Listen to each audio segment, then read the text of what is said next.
ನೀವು ಎದುರಿಸುತ್ತಿರುವ ಎಲ್ಲವನ್ನೂ ದೇವರು ತಿಳಿದಿದ್ದಾನೆ. ನಿಮ್ಮೊಳಗೆ ಆಳವಾಗಿ ಹುದುಗಿರುವ ಗಾಯಗಳನ್ನು ಅವನು ನೋಡಿದ್ದಾನೆ. ನನ್ನ ಪ್ರೀತಿಯೇ, ನಿಮ್ಮ ಕನಸುಗಳಿಗಾಗಿ, ನಿಮ್ಮ ಸ್ವಂತ ಅಸ್ತಿತ್ವಕ್ಕಾಗಿ ಅವನು ನಿನ್ನನ್ನು ಬಯಸುತ್ತಾನೆ. ಪರೀಕ್ಷೆಗಳು ಮುಗಿದ ನಂತರ ನಿಮ್ಮ ಹಾಡುಗಳು ಮುಂದುವರಿಯುತ್ತವೆ. ನೀವು ಎಲ್ಲಿದ್ದರೂ ನಿಲ್ಲಬೇಡಿ. ನಿಮ್ಮ ಜೀವನದ ಭಾಗವಾಗಿರಿ, ಹೊರೆಯಾಗಿರಬೇಡಿ. ನಿಮ್ಮನ್ನು ಪ್ರೀತಿಸುವವನು ನಿಮ್ಮನ್ನು ನಿಜವಾಗಿಯೂ ಗೌರವಿಸುತ್ತಾನೆ. ಇಲ್ಲ, ನೀವು ಪ್ರೀತಿಸುವವನಲ್ಲ. ನೀವು ಪಡೆಯದಿರುವುದು ಉತ್ತಮವಾಗಿರಲಿಲ್ಲ. ನಿಮ್ಮಲ್ಲಿರುವುದು ಉತ್ತಮ. ನೀವು ಪಡೆಯುವುದು ಉತ್ತಮವಾಗಿರುತ್ತದೆ. ನೀವು ನಾಳೆಯನ್ನು ನೋಡದಿದ್ದರೆ ಇಂದು ಏಕೆ ಬದುಕಬೇಕು? ನೀವು ಒಂದು ಕ್ಷಣದಲ್ಲಿ ನಗಬಹುದಿತ್ತು. ನಾಳೆಗಾಗಿ ಏಕೆ ಅಳಬೇಕು? ನಿಮ್ಮಿಂದ ದೂರದಲ್ಲಿರುವವನ ಹತ್ತಿರ ಇರಿ. ನಿಮಗೆ ಸಂತೋಷವನ್ನು ತರುವವರು ಯಾವಾಗಲೂ ನಿಮ್ಮವರಲ್ಲದಿರಬಹುದು, ಆದರೆ ನಿಮಗೆ ನೋವು ತರುವವರು ಎಂದಿಗೂ ನಿಮ್ಮವರಲ್ಲ. ಯಾವುದರ ಬಗ್ಗೆಯೂ ಒತ್ತಡ ಹೇರಿಸುವುದರಿಂದ ಯಾವುದೇ ಪ್ರಯೋಜನವಿಲ್ಲ. ಏಕೆಂದರೆ ಒತ್ತಡವು ಒಬ್ಬ ವ್ಯಕ್ತಿಯನ್ನು ಯಶಸ್ವಿಗೊಳಿಸಿದರೆ ಅತ್ಯಂತ ಯಶಸ್ವಿ ಜನರು ಅತೃಪ್ತ ಜನರು. ನಿಮ್ಮ ನೋಟ ಮತ್ತು ಹಣದ ಬಗ್ಗೆ ಹೆಮ್ಮೆ ಪಡಬೇಡಿ, ಏಕೆಂದರೆ ಅದರ ರೆಕ್ಕೆಗಳ ತೂಕವು ನವಿಲು ಎತ್ತರಕ್ಕೆ ಹಾರುವುದನ್ನು ತಡೆಯುತ್ತದೆ. ಯಾರು ಒಳ್ಳೆಯವರು ಮತ್ತು ಯಾರು ಶ್ರೇಷ್ಠರು, ನೀವು ಅದನ್ನು ನಿಮ್ಮ ವೃದ್ಧಾಪ್ಯದಲ್ಲಿ ಮಾತ್ರ ಗುರುತಿಸುತ್ತೀರಿ. ಯಾರಾದರೂ ನಿಮ್ಮ ಮೇಲೆ ಕೋಪಗೊಳ್ಳುತ್ತಾರೆ ಮತ್ತು ಅವರು ನೀವು ಅವನನ್ನು ಒಪ್ಪಿಕೊಂಡಿದ್ದಕ್ಕಾಗಿ ಹೆಮ್ಮೆ ಪಡುತ್ತಾರೆ. ಆ ಹೆಮ್ಮೆಯನ್ನು ಎಂದಿಗೂ ಮುರಿಯಲು ಬಿಡಬೇಡಿ. ಸ್ವಾರ್ಥಿ ಜನರೊಂದಿಗಿನ ಸಂಬಂಧಗಳು ಮುರಿದು ಹೋದಷ್ಟೇ ಬೇಗ ರೂಪುಗೊಳ್ಳುತ್ತವೆ. ಸಂಬಂಧಗಳನ್ನು ಬಲಪಡಿಸಲು ಕೆಲವೊಮ್ಮೆ ನೀವು ಕುರುಡರಾಗಿರಬೇಕು, ಕೆಲವೊಮ್ಮೆ ಗಂಗಾ ನದಿಯಂತೆ ಮತ್ತು ಕೆಲವೊಮ್ಮೆ ವಯಸ್ಕರಂತೆ. ದೇವರೊಂದಿಗಿನ ನಿಮ್ಮ ಸಂಬಂಧವು ಹಾಳಾಗುತ್ತದೆ. ಪ್ರಪಂಚದೊಂದಿಗೆ ಸಂಬಂಧಗಳನ್ನು ರೂಪಿಸಲು ಪ್ರಯತ್ನಿಸಬೇಡಿ. ನಿಮ್ಮನ್ನು ನೋಯಿಸುವ ಸ್ನೇಹಿತರಾಗಬೇಕಾಗಿಲ್ಲ. ಅರ್ಥಮಾಡಿಕೊಳ್ಳುವ ನೆರೆಹವರು, ಗೌರವಾನ್ವಿತ ಸಂಬಂಧಿಕರು ಮತ್ತು ಪ್ರೀತಿಯ ಕುಟುಂಬ, ಇವೆಲ್ಲವೂ ವಜ್ರಗಳು. ಜೀವನವು ಯಾವಾಗಲೂ ಹೊಳೆಯುತ್ತದೆ. ಜೀವನದಲ್ಲಿ ಕಷ್ಟಗಳು ನಿಮ್ಮನ್ನು ಹೆದರಿಸಬಾರದು, ಆದರೆ ಅವು ನಿಮ್ಮೊಳಗಿನ ಗುಪ್ತ ಶಕ್ತಿಗಳನ್ನು ಜಾಗೃತಗೊಳಿಸಲು ಬಂದಿವೆ. ಸುಳ್ಳಿನ ಮೇಲೂ ಅದನ್ನು ಮಾಡುವವರು ನಿಮ್ಮನ್ನು ನಾಶ ಮಾಡುತ್ತಾರೆ. ಜನರನ್ನು ಬದಲಾಯಿಸುವುದು ಮತ್ತು ಸಂಬಂಧಗಳನ್ನು ಬದಲಾಯಿಸುವುದು ಗೋಚರಿಸದಿರಬಹುದು, ಆದರೆ ಅವುಗಳನ್ನು ಖಂಡಿತವಾಗಿಯೂ ಅನುಭವಿಸಲಾಗುತ್ತದೆ. ನಷ್ಟವಾದರೆ ಭವಿಷ್ಯದಲ್ಲಿ ಪ್ರಯೋಜನಗಳಿರುತ್ತವೆ. ನೋವಿದ್ದರೆ ಅದರ ಭವಿಷ್ಯದ ಖಾತೆ ಇರುತ್ತದೆ. ತಂದೆಯು ತನ್ನ ಜೀವನದುದ್ದಕ್ಕೂ ಹೃದಯಗಳಲ್ಲಿ ವಹಿಸುವ ಪಾತ್ರವನ್ನು ಯಾರೂ ಪೂರೈಸಲು ಸಾಧ್ಯವಿಲ್ಲ. ಶುದ್ಧ ಹೃದಯಗಳನ್ನು ಹೊಂದಿರುವವರು ಮಾತ್ರ ನಿಜವಾಗಿಯೂ ಬದುಕಬಲ್ಲರು, ಏಕೆಂದರೆ ಆ ದಾರವು ಗಂಟುಗಳಿಲ್ಲದ ದಾರದ ಮೂಲಕ ಹಾದು ಹೋಗುತ್ತದೆ. ಮುರಿದ ದಾರವು ಮುರಿದ ದಾರದಂತೆ. ಸಹೋದರ, ಏನನ್ನಾದರೂ ಕೇಳಿ, ಹೃದಯವು ನೀಡುತ್ತದೆ.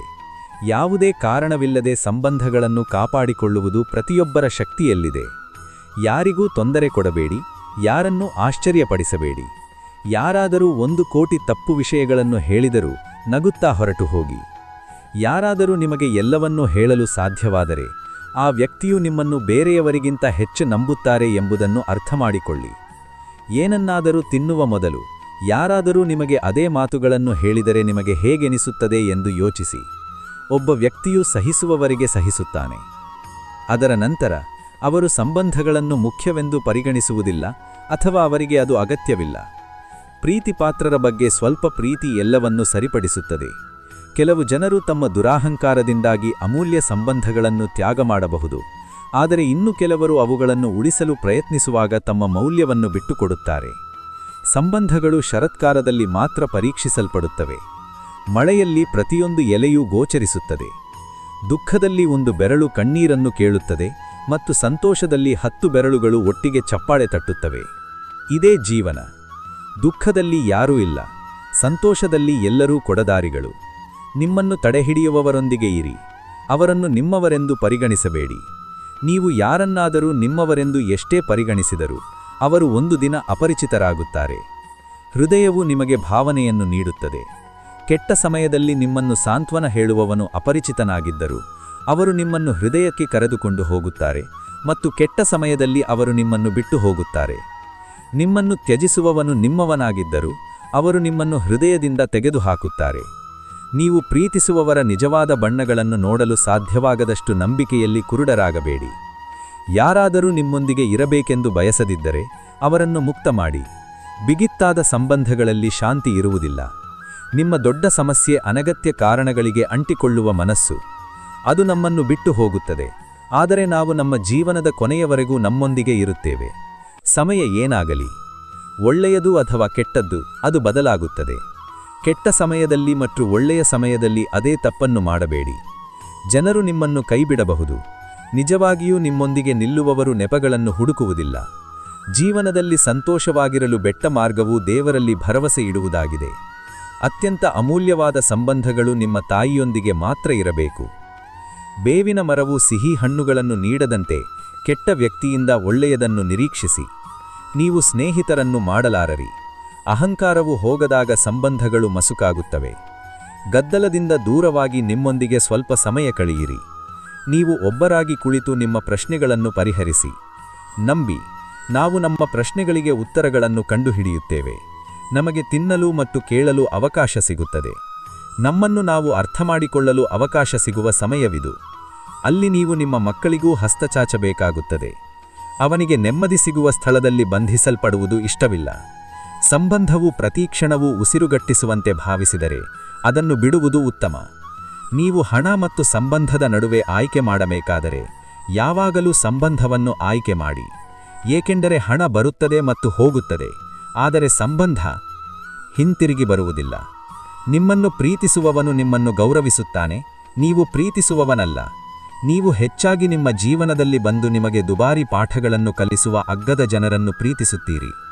ಒಬ್ಬ ರಾಜನಿದ್ದನು. ರಾಜನ ಜೀವನವನ್ನು ನೋಡಿ ಅವನು ತುಂಬಾ ಅದೃಷ್ಟಶಾಲಿ ಎಂದು ಭಾವಿಸಿದನು.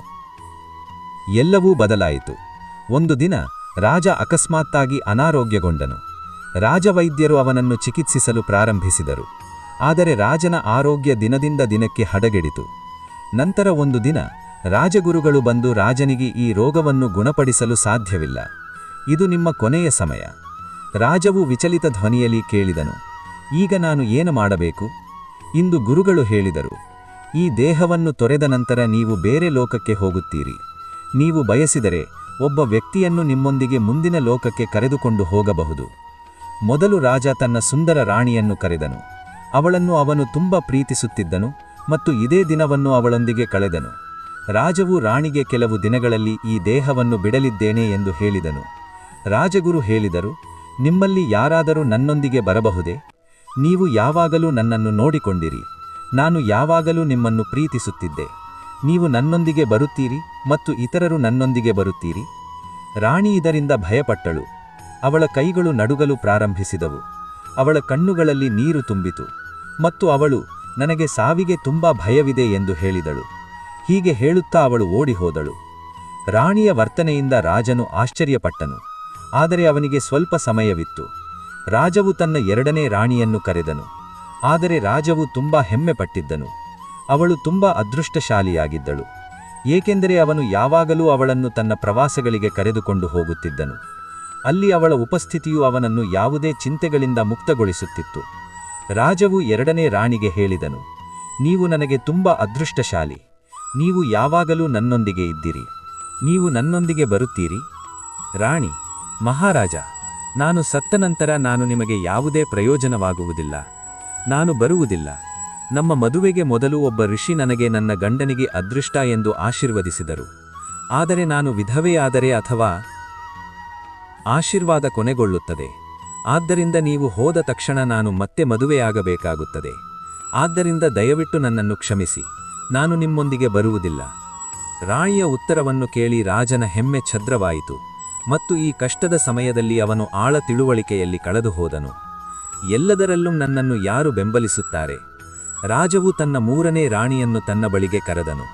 ರಾಜನಿಗೆ ಮೂರನೇ ರಾಣಿಯ ಮೇಲೆ ಅಚಲವಾದ ನಂಬಿಕೆ ಇತ್ತು, ಏಕೆಂದರೆ ಮೂರನೇ ರಾಣಿ ಪ್ರತಿಯೊಂದು ಕಷ್ಟದಲ್ಲೂ ಸಂತೋಷದಲ್ಲೂ ರಾಜನನ್ನು ಬೆಂಬಲಿಸಿದಳು. ರಾಜವು ರಾಣಿಗೆ ಹೇಳಿದನು, ನಾವು ಯಾವಾಗಲೂ ಸಂತೋಷ ಮತ್ತು ದುಃಖದಲ್ಲಿ ನಿಮ್ಮೊಂದಿಗೆ ಇರುತ್ತೇವೆ. ಇತರ ಜನರಲ್ಲಿ ನನಗೆ ಖಂಡಿತವಾಗಿಯೂ ನೀವು ಬೇಕು. ನೀವು ನನ್ನೊಂದಿಗೆ ಬರುತ್ತೀರಿ?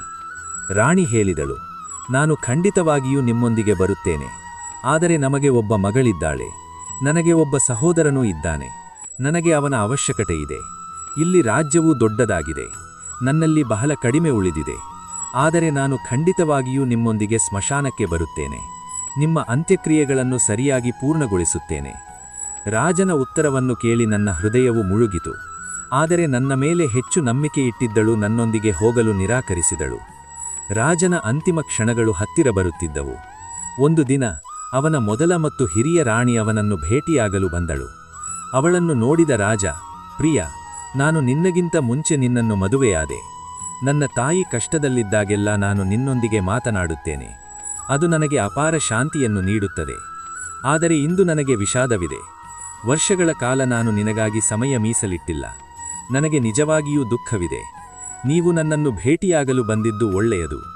ರಾಜವು ಏನನ್ನೂ ಕೇಳುವ ಮುಂಚೆ ರಾಣಿ ಶಾಂತವಾಗಿ ಹೇಳಿದಳು, ನಾನು ನಿಮ್ಮೊಂದಿಗೆ ಹೋಗುತ್ತೇನೆ. ನಾನು ಎಂದಿಗೂ ನಿಮ್ಮೊಂದಿಗೆ ಇರುವುದಿಲ್ಲ. ಸ್ನೇಹಿತರೆ, ರಾಜನಂತೆ ನಮ್ಮ ಜೀವನದಲ್ಲೂ ಒಬ್ಬ ರಾಣಿ ಇದ್ದಾಳೆ. ಮೊದಲ ರಾಣಿ ನಮ್ಮ ದೇಹ. ನಾವು ಮಾನವ ದೇಹವನ್ನು ಎಷ್ಟೇ ಕಾಳಜಿ ವಹಿಸಿದರೂ, ಅದು ಎಷ್ಟೇ ಸುಂದರವಾಗಿದ್ದರೂ, ನಾವು ಅದನ್ನು ಎಷ್ಟೇ ಅಲಂಕರಿಸಿದರೂ, ದೇಹವು ನಮ್ಮ ಅಂತಿಮ ಕ್ಷಣಗಳಲ್ಲಿ ನಮ್ಮೊಂದಿಗೆ ಇರಲು ಸಾಧ್ಯವಿಲ್ಲ. ದೇಹವು ಸಾವಿನ ಸಮಯದಲ್ಲಿ ತ್ಯಜಿಸಲ್ಪಡುತ್ತದೆ. ಎರಡನೇ ರಾಣಿ ಸಂಪತ್ತು. ನಮ್ಮ ಸಂಪತ್ತು ಮತ್ತು ಆಸ್ತಿಗಳ ಬಗ್ಗೆ ನಾವು ಹೆಮ್ಮೆ ಪಡುತ್ತೇವೆ. ಅವು ಕೆಟ್ಟ ಕಾಲದಲ್ಲಿ ಉಪಯೋಗಕ್ಕೆ ಬರುತ್ತವೆ ಎಂದು ನಂಬುತ್ತೇವೆ. ಆದರೆ ಎರಡನೇ ರಾಣಿಯಂತೆ ಅವು ಎಂದಿಗೂ ಒಂದೇ ಸ್ಥಳದಲ್ಲಿ ಉಳಿಯುವುದಿಲ್ಲ. ಅವರು ನಿಮ್ಮ ಮರಣದ ನಂತರ ಬೇರೆಯವರ ಬಳಿಗೆ ಹೋಗುತ್ತಾರೆ. ಮೂರನೇ ರಾಣಿ ಸ್ನೇಹಿತರು ಮತ್ತು ಬಂಧಿಕರು. ಅವರು ಅಗತ್ಯದ ಸಮಯದಲ್ಲಿ ನಿಮ್ಮನ್ನು ಬೆಂಬಲಿಸುತ್ತಾರೆ.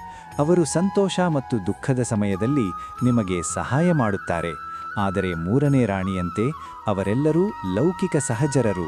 ಅಂತ್ಯಕ್ರಿಯೆಯವರೆಗೆ ಮಾತ್ರ ನಿಮ್ಮೊಂದಿಗೆ ಇರುತ್ತಾರೆ. ನಾಲ್ಕನೇ ರಾಣಿ ಆತ್ಮ ಅಥವಾ ತಾಯಿಯ ಶಾಂತಿ. ಎಲ್ಲಾ ಜೀವನದ ಮೂಲ. ಇದು ನಿಷ್ಠಾವಂತ. ಒಬ್ಬ ಸ್ನೇಹಿತ ಯಾವಾಗಲೂ ಇರುತ್ತಾನೆ ಮತ್ತು ಸಾವಿನಲ್ಲೂ ನಿಮ್ಮೊಂದಿಗೆ ಹೋಗುತ್ತಾನೆ. ಆದರೆ ನಾವದನ್ನು ನಮ್ಮ ಜೀವನದುದ್ದಕ್ಕೂ ನಿರ್ಲಕ್ಷಿಸುತ್ತೇವೆ. ನಮ್ಮ ಆತ್ಮ ಮತ್ತು ತಾಯಿಯ ಶಾಂತಿಗೆ ನಾವು ಎಂದಿಗೂ ಗಮನ ಕೊಡುವುದಿಲ್ಲ. ನಿಮ್ಮ ದೇಹ ಮತ್ತು ಆಸ್ತಿಯನ್ನು ನೋಡಿಕೊಳ್ಳಿ. ನಿಮ್ಮ ಕುಟುಂಬದೊಂದಿಗೆ ಸಮಯ ಕಳೆಯಿರಿ. ಮಗನೇ, ನಿಮ್ಮ ಆತ್ಮ ಮತ್ತು ತಾಯಿಯ ಶಾಂತಿಯನ್ನು ನೋಡಿಕೊಳ್ಳಲು ಮರೆಯಬೇಡಿ. ಇಲ್ಲದಿದ್ದರೆ ನೀವು ಯಾವುದರಲ್ಲೂ ಸಂತೋಷವನ್ನು ಕಾಣುವುದಿಲ್ಲ. ಸ್ನೇಹಿತರೆ, ಈ ವಿಡಿಯೋದಲ್ಲಿ ಇಷ್ಟೇ. ಮುಂದಿನ ಮಾಹಿತಿಯುತ ವಿಡಿಯೋದಲ್ಲಿ ನಿಮ್ಮನ್ನು ಭೇಟಿಯಾಗುತ್ತೇವೆ. ಧನ್ಯವಾದಗಳು. ನಿಮ್ಮನ್ನು ನೋಡಿಕೊಳ್ಳಿ.